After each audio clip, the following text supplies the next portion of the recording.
Hello guys, this is Indrajeet Choubey and welcome to my YouTube channel. Guys, आज हम लोग discuss करेंगे एक बहुत ही ज़्यादा फेमस बुक के बारे में जिसका नाम है deep work by Cal Newport. Cal Newport एक कंप्यूटर साइंस प्रोफेसर हैं जॉर्ज टाउन यूनिवर्सिटी के एंड ये बुक न्यूयॉर्क टाइम के बेस्ट सेलर बुक भी रह चुके हैं। पूरे वर्ल्ड में ये बुक को टोटल 35 लैंग्वेज में पब्लिश किया गया है।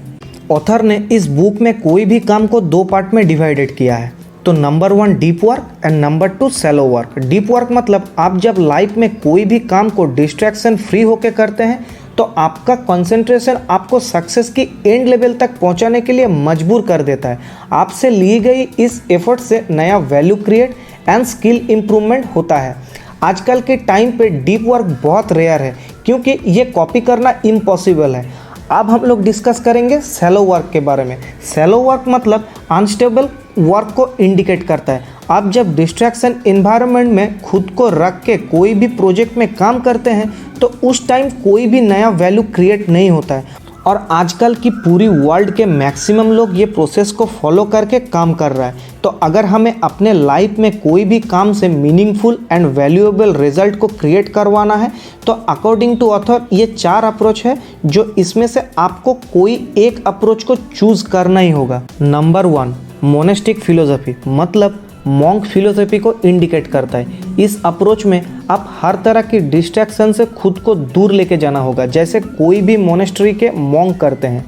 नंबर 2 बायोमोडल फिलोसफी मतलब आप इस मोड पे आपके normal engage life and monastic approach को ऑल्टरनेटिव बैलेंस करके चलना होगा।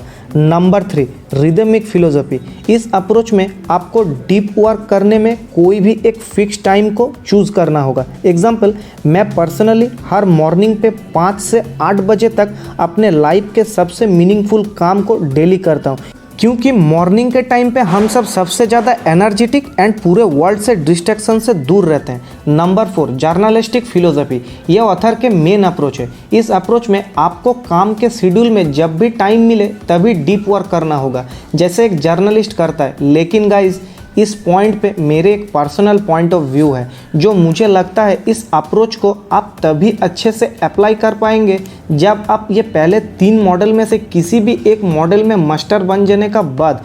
क्योंकि बेसिकली होता ये है, हमारे बिजी शेड्यूल में आप किसी भी प्रोजेक्ट में डीपली काम करने का टाइम कोई भी डिस्ट्रैक्शन से उठ जाने के बाद आप जब दोबारा उस काम पे बैठते हैं तो आप जहां से एंड किए थे ठीक उस लेवल तक आपको पहुंचने में मिनिमम 30 मिनट लगता है। ये साइंटिफिकली प्रूव भी है। मैं बेसिकली रिदमिक फिलोसफी को फॉलो करता हूं और इस अप्रोच के रिलेटेड एक बुक भी है जिसका नाम है eat that frog by Brian Tracy जो मैं नेक्स्ट वीडियो में डिस्कस करूँगा। अब हम लोग डिस्कस करेंगे 4 रूल के बारे में जो डीप वर्क के लिए बहुत ज़रूरी है। तो rule number 1 work deeply. Promise करें खुद से आप जब भी काम करने बैठेंगे तो डीपली काम करेंगे। इसके लिए बहुत ज़्यादा एफर्ट की ज़रूरत है, इसीलिए हम सब इससे दूर भागते हैं।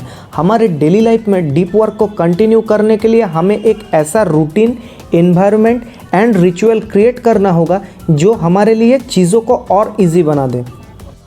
रूल नंबर 2 एम्बरेस बोरेडम मतलब नॉर्मली होता क्या है, हम सब डेली एक काम करने से बोर फील करते हैं लेकिन ऑथर इसे कंटिन्यू करने के लिए कहते हैं। कंसंट्रेशन एक ऐसी स्किल है जो हमें सीखना होगा।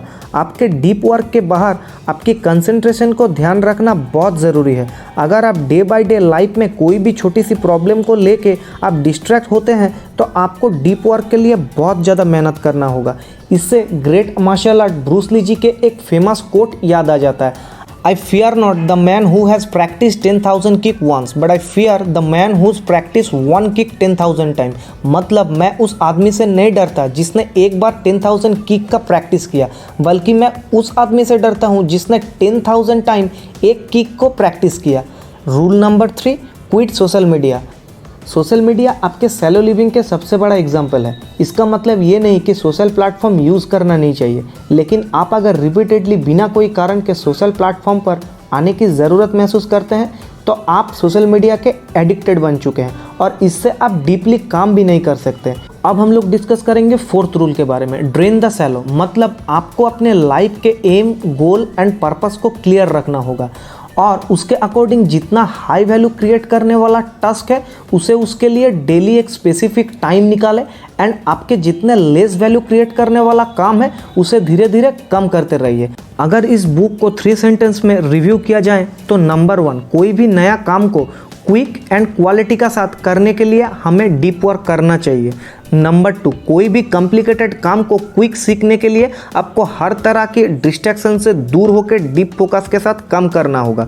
नंबर 3, एक फिक्स शेड्यूल के साथ अपने प्रायोरिटी काम को पहले ख़त्म करके दूसरे unproductive and come value create करने वाली काम को करना होगा। तो ये था पूरा समरी। अगर वीडियो अच्छी लगे तो लाइक ज़रूर करना और आपके लाइफ के कोई भी काम को कंसंट्रेशन करने के लिए ये बुक को पढ़ना बहुत ज़रूरी है और ये अमेज़ॉन एंड फ्लिपकार्ट में इजी अवेलेबल है। तो मिलते हैं अगले हफ्ते, तब तक के लिए बाय बाय।